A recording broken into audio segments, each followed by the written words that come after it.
Hello दोस्तों, नमस्ते। गायत्री विद्या मंदिर उच्च माध्यमिक विद्यालय सांचौर ऑनलाइन क्लासेस में आपका स्वागत है। हमारा यूट्यूब चैनल सब्सक्राइब नहीं किया है तो तुरंत कर ले, साथ ही बेल आइकन का बटन दबाना ना भूले। आज हम क्लास 9 हिस्ट्री, जिसका टॉपिक है यूरोप में समाजवाद व रूसी क्रांति। तो देखिए, इससे पहले हमने पहला चैप्टर फ्रांसीसी क्रांति पढ़ी थी। आज हम यूरोप में किस प्रकार समाजों का उदय हुआ, समाज क्या बदलाव लाना चाहती हैं, इसके बारे में अध्ययन करेंगे। तो देखिए, जो फ्रांसीसी क्रांति हुई थी, उस क्रांति में विशेषकर स्वतंत्रता, समानता के विचारों को गहराई से पढ़ा था। ये भी अपन ने पढ़ा था कि 18वीं सदी से पहले फ्रांस समाज मोटे तौर पर 3 भागों में बटा हुआ था। प्रथम स्टेट पादरी, द्वितीय स्टेट कुलीन परिवार व तीसरे स्टेट में किसान, व्यवसायिक, उद्योगपति, कारीगर, भूमिहीन मजदूर, नौकर, ये सब सम्मिलित थे।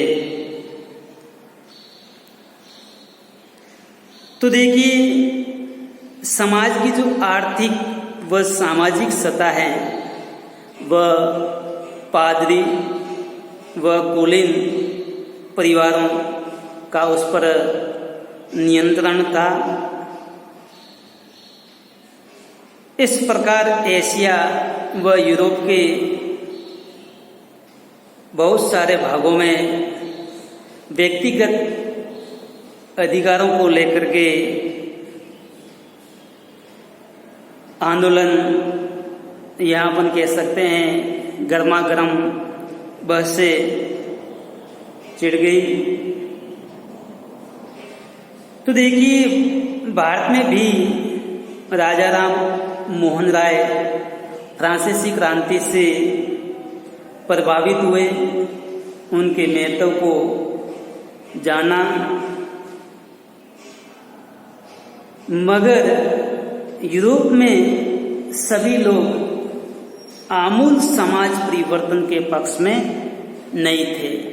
आमूल का अर्थ होता है जड़ से, यानी संपूर्ण समाज में बदलाव लाना, लेकिन यह पक्ष में नहीं थे। इस सवाल पर सबकी अलग अलग राय थी। बहुत सारे लोग बदलाव के लिए तैयार थे, लेकिन वह चाहते थे कि बदलाव धीरे धीरे हो। एक खेमा अरबी भाषा का शब्द है, जिसे अपन शिविर कह सकते हैं, डेरा भी कह सकते हैं, या तंबू लगा करके जो निवास करने वाले लोग हैं। उनका मानना था कि समाज का आमूल यानी जड़ से पुनर्गठन जरूरी है। कुछ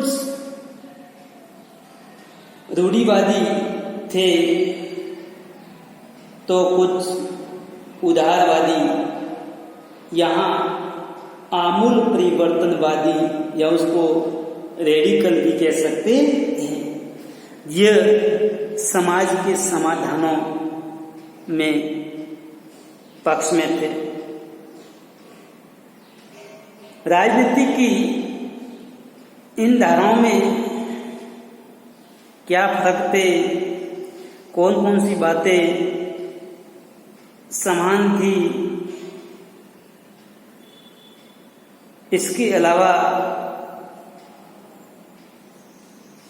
परिवेश में या हर काल में समाज एक जैसा नहीं होता है। तो देखिए, इस अध्याय में जो महत्वपूर्ण राजनीतिक परंपराएं, सामाजिक परिवर्तन, ऐतिहासिक घटना, समाज के रेडिकल पुनर्गठन आदि के बारे में अध्ययन करेंगे। तो देखिए, सामाजिक परिवर्तन युग में उदारवादी, रेडिकल व रूढ़िवादी को हम समझेंगे। तो देखिए, सबसे पहले हम उदारवादी को समझने की कोशिश करते हैं कि उनकी विचारधारा क्या है और वह कौन सी विचारधारा पर चलने वाले हैं। तो देखिए, समाज परिवर्तन के समर्थकों में एक समूह उदारवादियों का भी था, जो समाज में परिवर्तन लाना चाहते थे। वे हमेशा ऐसे राष्ट्र की कल्पना करते थे कि जिस राष्ट्र में धर्मों को बराबर समान व जगह मिले, किसी भी धर्म के साथ भेदभाव नहीं किया जाए। वैसे उस समय देखा जाए तो यूरोप के देशों में प्राय एक ही धर्म को बढ़ावा दिया जाता था। जैसे ब्रिटेन की सरकार की बात करते हैं तो वह चर्च ऑफ इंग्लैंड का समर्थन करती थी। वही ऑस्ट्रिया व स्पेन की बात करते हैं तो कैथोलिक चर्च के समर्थक थे। इसके अलावा उदारवादी समूह जो वंश आधारित जो शासन है, यहाँ अपन कह सकते हैं राजतंत्र, जो निरंकुश शासन प्रणाली है, उसका विरोध करते थे। वे सरकार के समक्ष व्यक्ति मात्र के अधिकारों की रक्षा के पक्षधर थे। उदारवादी ऐसी शासन व्यवस्था चाहते थे कि सभी व्यक्ति के अधिकारों की रक्षा हो, सरकार को किसी के अधिकारों का हनन करने, यहाँ अधिकार छीनने नहीं दिया जाना चाहिए। तो अपन कह सकते हैं वह प्रतिनिधि आधारित सरकार के पक्ष में थे। इसके अलावा जो ऐसी निर्वाचित सरकार बने जिसमें शासक जो कर्मचारी के प्रभाव से मुक्त हो तथा स्वतंत्र व निष्पक्ष न्यायपालिका के द्वारा स्थापित किए गए कानूनों के अनुसार शासन का संचालन किया जाए। इसके अलावा उदारवादी लोकतंत्रवादी में विश्वास नहीं करता था। ये लोग सार्वभौमिक वैश्विक मताधिकार यानी सभी नागरिकों को वोट देने के अधिकार के पक्ष में नहीं थे। वे केवल पूंजीपतियों को ही मताधिकार मिलना चाहिए। कहने का तात्पर्य यह है कि ऐसी सरकार का गठन किया जाए जो लोकतंत्र आधारित न हो, वैश्विक मताधिकार केवल पूंजीपतियों या अमीरों को ही हो। ऐसी सरकार की कल्पना उदारवादी करते थे। अगला रेडिकल समूह। तो देखिए, रेडिकल समूह एक ऐसी सरकार के गठन के पक्ष में थे जो देश की आबादी के बहुमत पर आधारित है। यानी ऐसी सरकार का गठन करना चाहते थे कि बहुमत के आधार पर सरकार का गठन किया जाए। इसके अलावा रेडिकल जो समूह हैं वो महिला मताधिकार के लिए संघर्ष या जो आंदोलन कर रहे थे, उस आंदोलन का रेडिकल समूह ने समर्थन किया। उदारवादियों के विपरीत यह बड़े लोग, जमींदारों, संपन्न उद्योगपतियों को प्राप्त किसी भी तरह के विशेषाधिकारों के खिलाफ थे। रेडिकल समूह है वह विशेषाधिकारों का अंत करना चाहता है। यूरोप में सभी लोग समान हैं। इसके अलावा वे निजी संपत्ति के विरोधी नहीं थे, लेकिन केवल कुछ लोगों के पास जो धन है, संपत्ति जो इकट्ठी की है, उसके ये विरोधी थे। उनका जरूर विरोध करते थे। जो अपन कह सकते हैं रेडिकल जो समूह है वो हमेशा बहुमत के सरकार के पक्ष में महिला मताधिकार के समर्थन में हमेशा सहयोग किया। अगला आपके टॉपिक रूढ़िवादी तबका।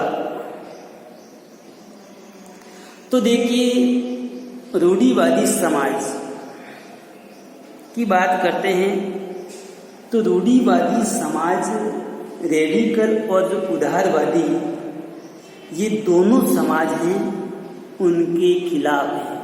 क्योंकि उदारवादी व रेडिकलवादी समूह हैं वो समाज में परिवर्तन या कह सकते हैं बदलाव लाने के लिए प्रयास करते थे, लेकिन रूढ़िवादी समूह समाज में बिल्कुल बदलाव करने के मूड में नहीं थे। तो देखिए, फ्रांसीसी क्रांति के बाद तो रूढ़िवादी भी बदलाव की जरूरत को स्वीकार करने लगे थे। तो देखिए, फ्रांसीसी क्रांति से पहले रूढ़िवादी समाज में बिल्कुल भी बदलाव नहीं लाना चाहती थी, लेकिन फ्रांसीसी क्रांति के बाद रूढ़िवादियों को भी लगा कि समाज में बदलाव करना चाहिए। अपन कह सकते हैं 18वीं शताब्दी तक रूढ़िवादी समाज हमेशा ही परिवर्तन के विचारों का विरोध करती थी, लेकिन 19वीं सदी तक आते आते रूढ़िवादी समाज मानने लगे कि समाज में कुछ परिवर्तन आवश्यक हो गया है, लेकिन वह चाहते थे कि अतीत का सम्मान किया जाए, अर्थात अतीत को पूरी तरह से ठुकराया न जाए। अतीत को ध्यान में रखते हुए बदलाव की जो प्रक्रिया है वो धीमी होनी चाहिए। तो देखिए, रूढ़िवादी समाज 18वीं शताब्दी तक तो उन्होंने विरोध किया, लेकिन 19वीं शताब्दी के बाद में समाज में कुछ बदलाव लाए, लेकिन उन्होंने कहा कि अतीत का सम्मान करते हुए समाज में जो बदलाव है उस बदलाव की गति भी धीमी होनी चाहिए। फ्रांसीसी क्रांति के बाद पैदा हुई राजनीतिक उथल पुथल के दौरान सामाजिक परिवर्तन